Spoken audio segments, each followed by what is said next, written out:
Congressman Tel Haresco, sir, thank you for the time nga ginhatag sa amon nga programa, sir. Thank you, Jonathan.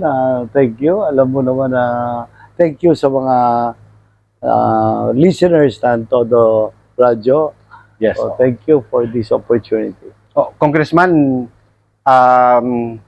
nagpalapit kami sa imo and nag-request for this interview because of your latest post about the growth of the gross domestic product, no? Sa aton nga probinsya sang Aklan, and we check on the report of the Philippine Statistics Authority, the latest actually, tama kataas gid, not only the GTP but also the gross value added, no? Anong mga nakita mo nga mga factors that contributed to this growth? Well, Jonathan, based on my own expertise and experience as an economist and international finance integrator, I focus on the economy of Aklan. Okay. So, ang economy, simple ba lang, may isa ka formula, no? Y income equals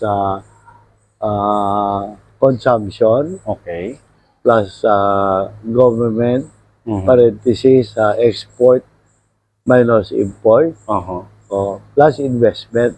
Okay. So nag-focus kita sa investment bilang representante sa Aklan. Nag-focus kita sa investment not only sa private sector but also the public sector. So, nag-invest kita sa infrastruktura. Alright. So, sa aton mga kalsada, sa aton mga tulay, sa aton mga barangay hall, kadamuan na mga irigasyon, tala na infrastruktura na mabutang naton. So, nag-average kita, sa tuanay ang Aklan na gag-grow sa mga 8%.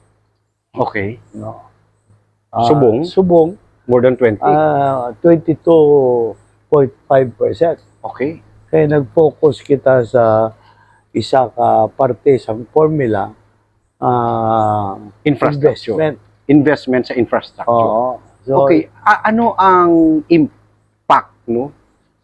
Why infrastructure? Ang infrastructure has the largest multiplier effect. Yan. Okay. Ang multiplier effect sa infrastructure 4 times. So, for example, tagaan mo proyekto ang isa ka kontraktor. Okay. So, may sweldo ang iya mga tao. So, ang mga kontraktor gabakal sa equipment. So, gabakal sa ahente sa equipment. May kwarta ang ahente. May kwarta. May kwarta, nagadalagan. So, ang kwarta sa isa ka empleyado sa construction firm, gabakal sa isda. Yes. Gabakal sa manok. So, ang ginabakla na isda, manok, baboy, may kwarta man. Mga batunon. Tapos, malibot na naman ang kwarta, mabakal sa mga school uniforms. Okay. Masakay sa tricycle ang iya mga bata, may kwarta. Okay. Mabakal sa papel, mabakal sa ballpen. So, galibot ang kwarta 4 times. That's for the construction pa lang. Sa construction pa lang na. Pag nabuo na ang kalsada, halimbawa, farm to market road, kag tulay, ang produkto naman, halin sa mga barangay, like for example, the farmers, no? Pamilya sa mga farmers, madali na sa market. Accessibility naman. Para nga atong hinambal mo kaina nga mga kumita sa infrastructure projects, may produktong available nga mabakal sa market because of easy access. Kay may ara ka konkreto kalsada, mas barato sa salakyan. Okay. Mas madasig ang salakyan. So, hindi magasto sa gasolina. Pero kung ang kalsada mo bato-bato, dugay ka sa salakyan. Imbes na 15 minutes, Mga 30. More or even Diba? more, no? Kung isa sa bukid, Oh. 1 oras, 2 Yeah, oras. yeah. Oo. So, kailangan mabuksan sa kalsada. Pagbukas mo sa kalsada, gataas ang presyo sa duta. Okay. So, Yeah. ang tao may ara sa duan ay 200 pesos per square meter. Pagbutang sa kalsada, Ga-appreciate overnight, ang value niya. 2,000 na. Okay. So, ang ginihimo ko sa Aklan, amo ang ginihimo ko sa panahon ni Cory sa Calabarzon. So, kung may ara kalsada kang tulay, gasunod ang mga investor, mga Showmart, Yeah, mga that's true. so, gadabuan mga factory sa Cavite Economic Zone. So, gagrabe ang taas ang ekonomiya. Okay. Congressman, isa sa mga very tawag sini evident no nga activities nga ginubra mo particularly sa second district ang non-stop nga paghatag sang pagpagdala no sa mga ayuda sa mga pumuluyo sa mga kabaryuhan. Tupad, AX, No. and other programs of the government. Papaano ini nakabulig sa growth sang aton nga GDP? Ang balik na naman ta bilang ekonomista. Yes, yes, Dito na naman ta sa formula. Oo. Ang income equals consumption. Okay. So, dira ta nag-focus sa consumption. Gintagaan natong kwarta mga tao wala trabaho o kulang ang kita sa trabaho. Tagaan natong kwarta ang mga solo parents, mga senior citizens. Tanan na sektor gintagaan natong kwarta kay grabe na gid kataas ang presyo sa balaklon. So dira ta sa consumption. So kung tagaan mo isa ka tawo wala trabaho sa kwarta, amo na pambakalya sa bugas. So ang kita ang kwarta na gakadto sa farmers. Farmers kabakal sa fertilizer. Yes. And speaking of farmers, I think may RCEP nga programa kamo nga ginhimo tama no para ma-improve pagid ang production. Kaya ang problema naton for 4 decades sa agrikultura naton for more than 40 years ang kita sa farmers lugi siya.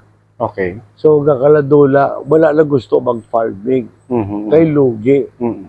So, nag-concentrate kita sa supply. So, sa supply, nag-concentrate kita sa production cost. So, gintagaan nato sila kapital, 5,000 pesos, para imbis na hulamon nila sa 5,600, mayroon sila 5,000 pesos para maararo nila ang ilang mga fields.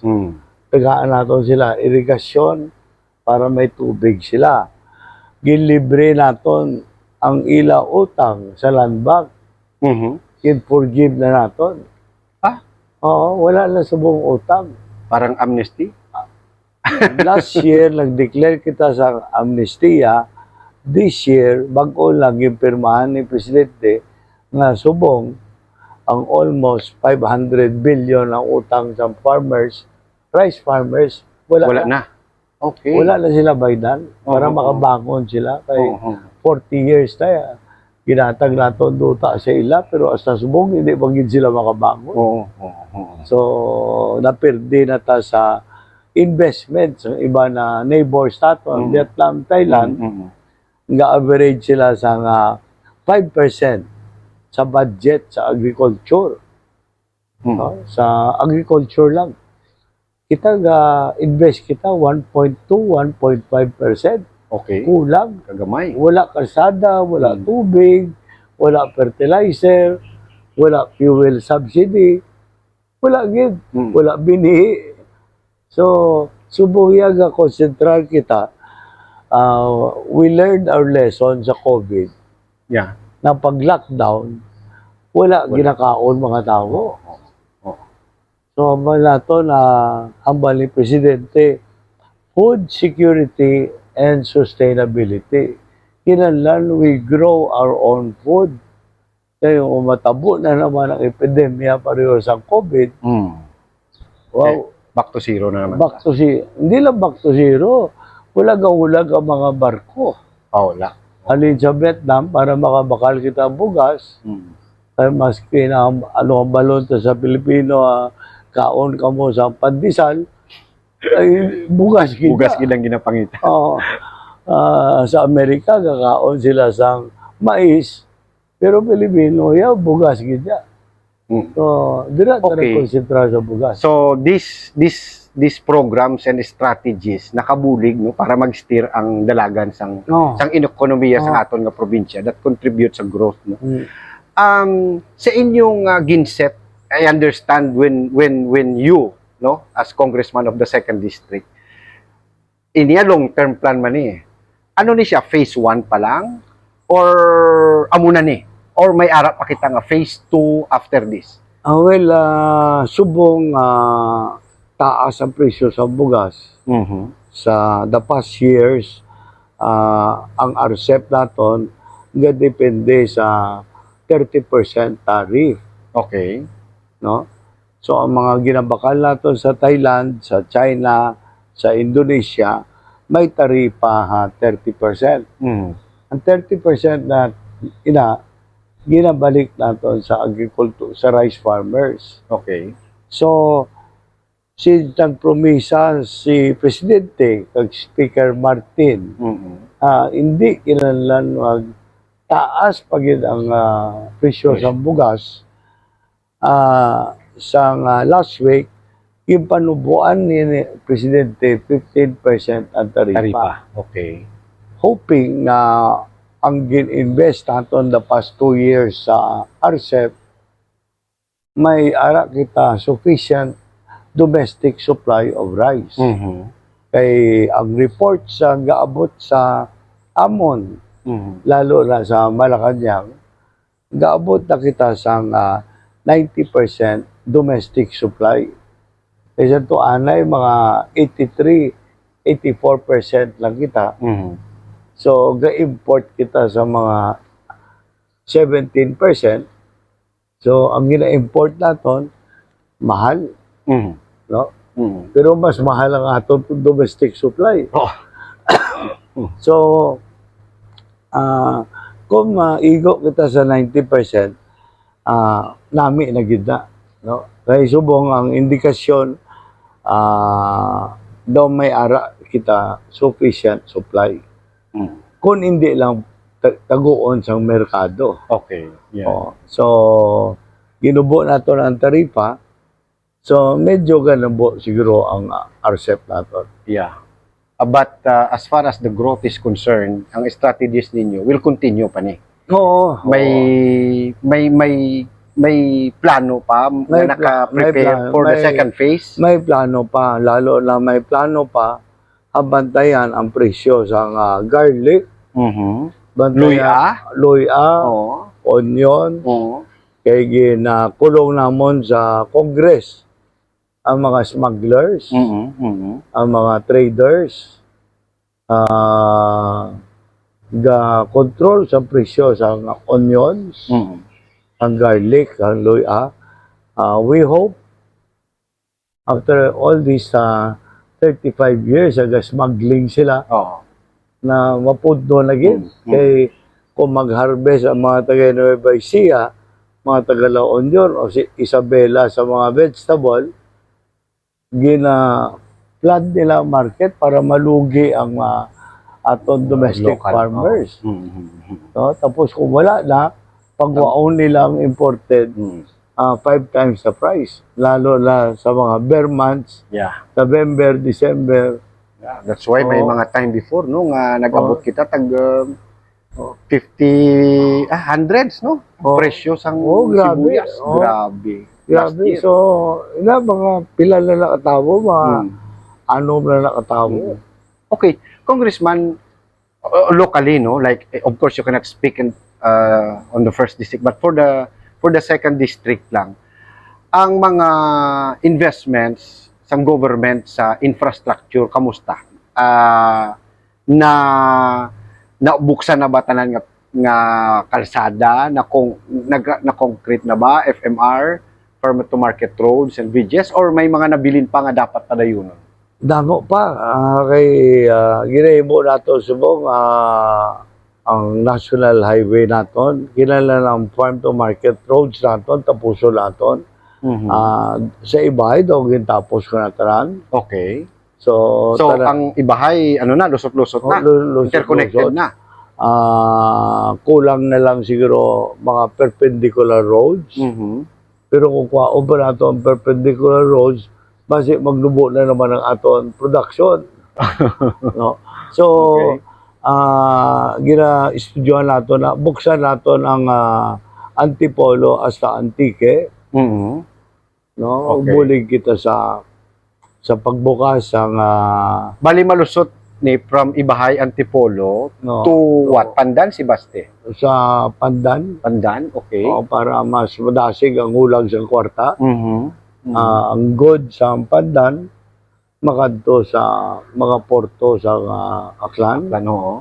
So, may arat na porto sa Katiklan. Nagpatindog kita sa 272 million na porto sa Alegria, Buruanga. Duwangan nato sa 900 million na cruise terminal. Okay. Para maging port of call. Para amo na kay sa experience ko, expertise, having created, written the project studies for Calabarzon, Jensan, Panay, daw gina-cut and paste ko na lang ang para sa Aklan. Okay. So, damo pa taon. So, ang potential sang growth sang Aklan, dako pa? Dako pa. Kay may naka-istorya ko mga sa Makati Business Club, mabuka sila sa 5,000 room na hotel sa Boracay. 5,000? Oo. So, hopefully, madayon na sa December. Ang restrain lang sa ila ang power. Kuryente. Okay. Kag another pipeline halin sa mainland Nabas for the water. For the water. Okay. So, dabo pa may growth. Ginambal nila, hindi. Ang Sargao, ang Bohol, ang growth. Una ang nagagawa subong. So, dito na kuno ang priority sa mga investors. Koreans, kagang kwan. Mas barato to duta. Yeah, that's true. So, may ara pa damo mabakala duta. May ara pa Panglaw. So, may ara ta kompetensya. So, kinahanglan na mga political leaders, mga business leaders, should be projected as welcome Aklan. But these private investors, Congressman, ay na-mention mo naman dapat madalaman sa mainland, no? Tama? Hindi lang puro Boracay. Kinahanglan ang aton mga 9 to 5 or 8-hour wage and salaried employees sa Boracay. Kinahanglan dito anay sila matulog dito na sila matulog sa mainland. Kinahanglan we have to create a mini city for them. Yes, oo. No? That should be in the mainland. Para ang Boracay is like Venice. Matabok lang ko to, maligo, maparty, kung mapahuway, balik sa mainland. Balik sa mainland. Para hindi ang ato na ecological environment, kinahanglan net zero kita. So, ang aton ecological environment, ma-sustain pa naton at least for the next 25 years. Okay, so kung sobra man growth, hindi man mayo. Okay, and this goal that you set, anong timeline naton diri, Congressman? Well, in the next 2 years, kinahanglan we have to lay down the strong foundations for the future of Aklan. Okay. So, kinahanglan tapuson na. Yeah. Kay ang futuro sa Aklan mga pundasyon sa infrastruktura, sa ang aton attitude. No? So, kailangan welcoming kita sa number one factor that made us grow, Boracay. Oh, yeah. And from Boracay, it will be the spillover into Buruanga, Malay, Nabas. Kita mo din sa Dumatad, pag start ko din, subong may mga 4-5 na ka-hotel. Oo. No? So, hindi na lang Hawili. Kung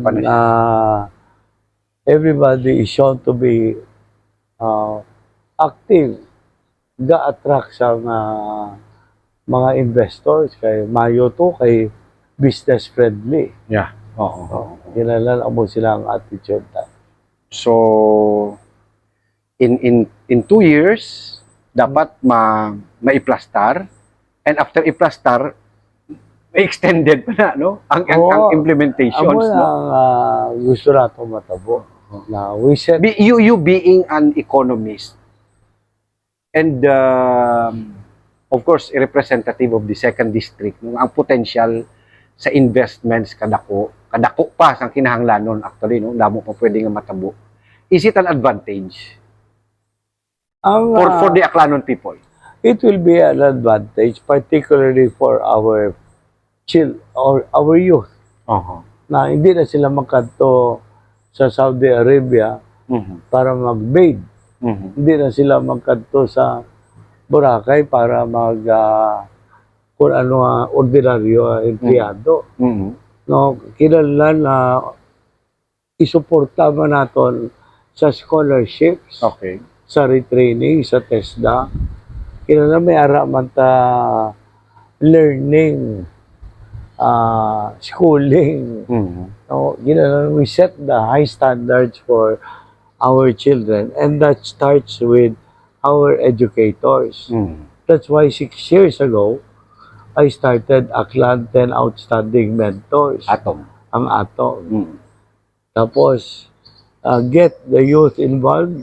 Nag-umpisa kita sa tawag sa Tangalan. No? So, I talked with one professional yesterday. Maumpisa man kita sa Aklan Culture and Arts Program. No? Kaya, gagrow man kita, kung wala kita kultura, Yes. wala magyapong pulos. Oo. No? Sa kinahanglan na pareho sa Bali, which they developed only in 1965, na-resurrect nilang culture. No? So, subong people go to Bali, wala sila beach. Kalaway sa beach nila. Pero ang tourist arrival kataas. Ang mga tourist kakanto sa Bali, kay kada village may ara ga tidikling, may ara ga culture nga gina-showcase, no? may gahimo sampat sa butangan la painting, may ga painting. So ara gin-develop nila. So ang mo sila kinahanglan i-develop nato. Balik na naman ta sa economic formula. Ang GDP, no? Income equals consumption plus investment plus government. There is a government. Ga-insist kita nga tanan ang aton gobyerno government. Wala na sulat-sulat, kundi email na lang. So, automatic na Digital. Hindi ka na kailangan magkanto sa munisipyo ka magdala sa sulat. Kailangan kabalo sa e-government. May ara kita anti-bureaucratic red tape law. Kailangan 48 hours. Sabton sa government ang ginsulat. Kung major issue, not more than 7 working days. No? So, kailangan ng gobyerno masunod sa mga kakalatabo sa iba na parte sa mundo, sa Estados Unidos, sa China, sa Europa, even Latin America. So, pag-ulang kong ipadala ni Bongbong sa US, dito ang mga taxi, di ka kabayad sa cash. Kailangan ang imo Online, ko, QR code. QR code. Nagsakay ko sa taxi, wala driver. Ah, Oh, nag-up lang ko, pick me up here, bring me there. Okay. Tesla? Oh, Electric. Tesla. Tesla. Okay, 1475, dugangan mo tip, Yeah, paid. yeah. So, ara, dugay-dugay, ara lang robot taxi. Dalon lang. Malayo na katama. Ha? Malayo na gid Grabe. katama. Oh. So, tanan na CCTV nila, may ara facial Yeah. recognition. Oo. So, kabalo sila. Kundiin si Jonathan Cabrera. mas kina 5 milyon galing nakatlakat. Balaan nila ang hulag sa tanan na tao sa Washington, D.C. Yeah. No? Pero sa mga pobre, ang mga State. area, wala sa kamo sila. Wala sila AKAP, wala sila AX, Okay. wala sila libre, zero balance sa ospital. Oh, so, Yeah, so sa aton sa Pilipinas, these are the programs do you think nga dapat ma-priority or I mean ginaubra na subong and ginaobra na subong ginabutangan na naton standards ang 4Ps. Okay. Oh, nga hindi na lang dole out. hindi na lang dole out, kinahanglan may ara sila output na nag-graduate ang ilang mga grandchildren. Ang barko gani 3 years ago, ang mga 4Ps nagkalamatay na ara pangalan nila. Pag ara da kugis ang mga government na employees sa permanent. Beneficiaries ang 4Ps. So palihog ang barko sa DSWD Santo, palihog ba na limpyo sa listahan. Yeah. No? Gahinatag kita 14 mil sa pilato, mga 14 na gahinatag kita for almost 14 years, panahon pa ni Gloria sa 4Ps. Patay na na. Sila gihapon ang nakasunod. Sila magyapon ka. Patay na na, gimbaligya na. Ginfactor na, gimbaligya na sa... So, na-cleanse na ni subong.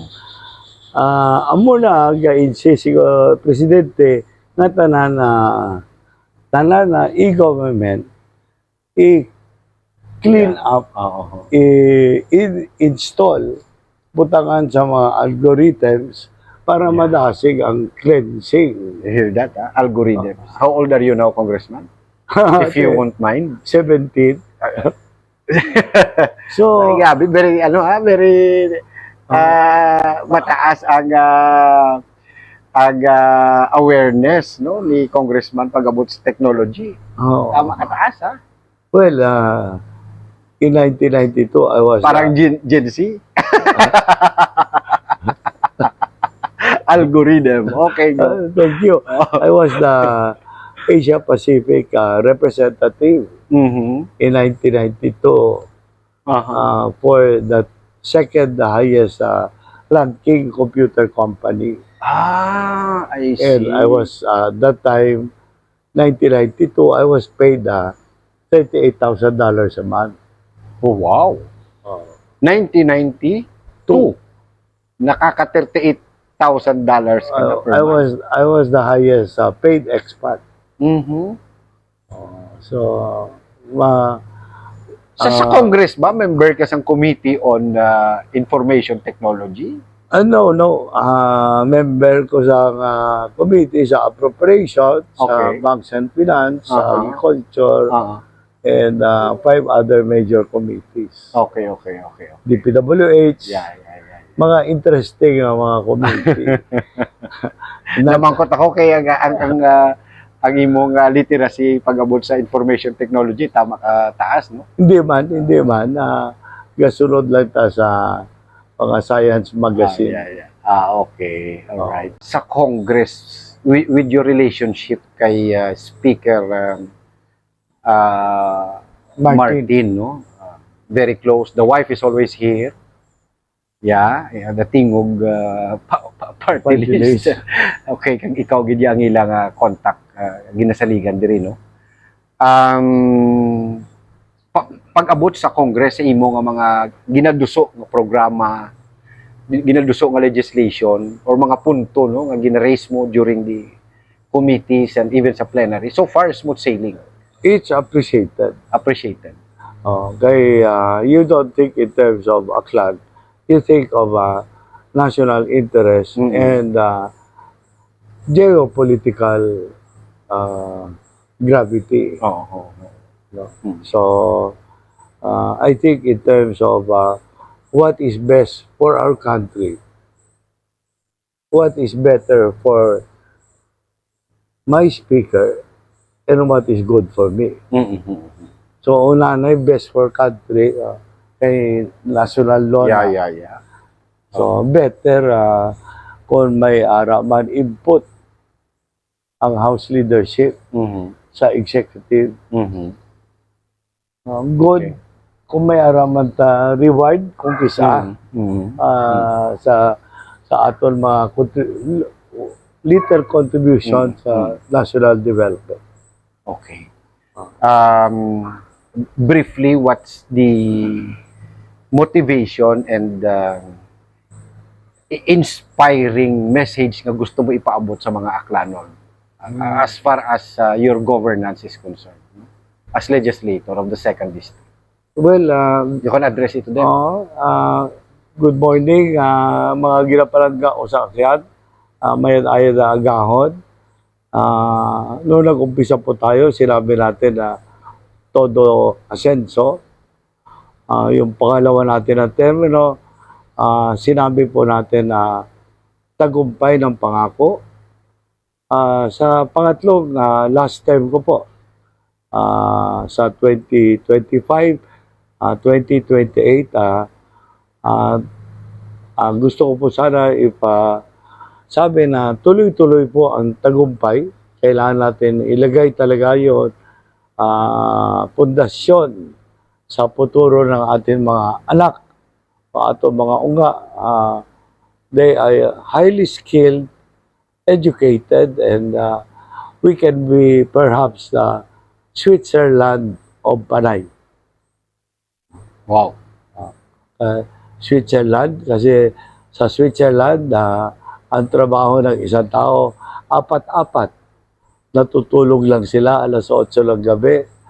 At saka ang kinakain lang nila, sopas. Mhm. Pero ang laki ng sweldo nila, maabot ng 25 million per year. Ang average na. So, kung meron tayong magandang edukasyon, magandang skill, magandang craftsmanship, ay sigurado ako sa mga tao natin, tataas ang ekonomiya ng Aklan. I will take that as your parting statement, Congressman. Thank you. Thank you. Jonathan. Thank you very much. Thank you. It's my pleasure, sir. Thank you po. Thank you. Salamat. Thank you.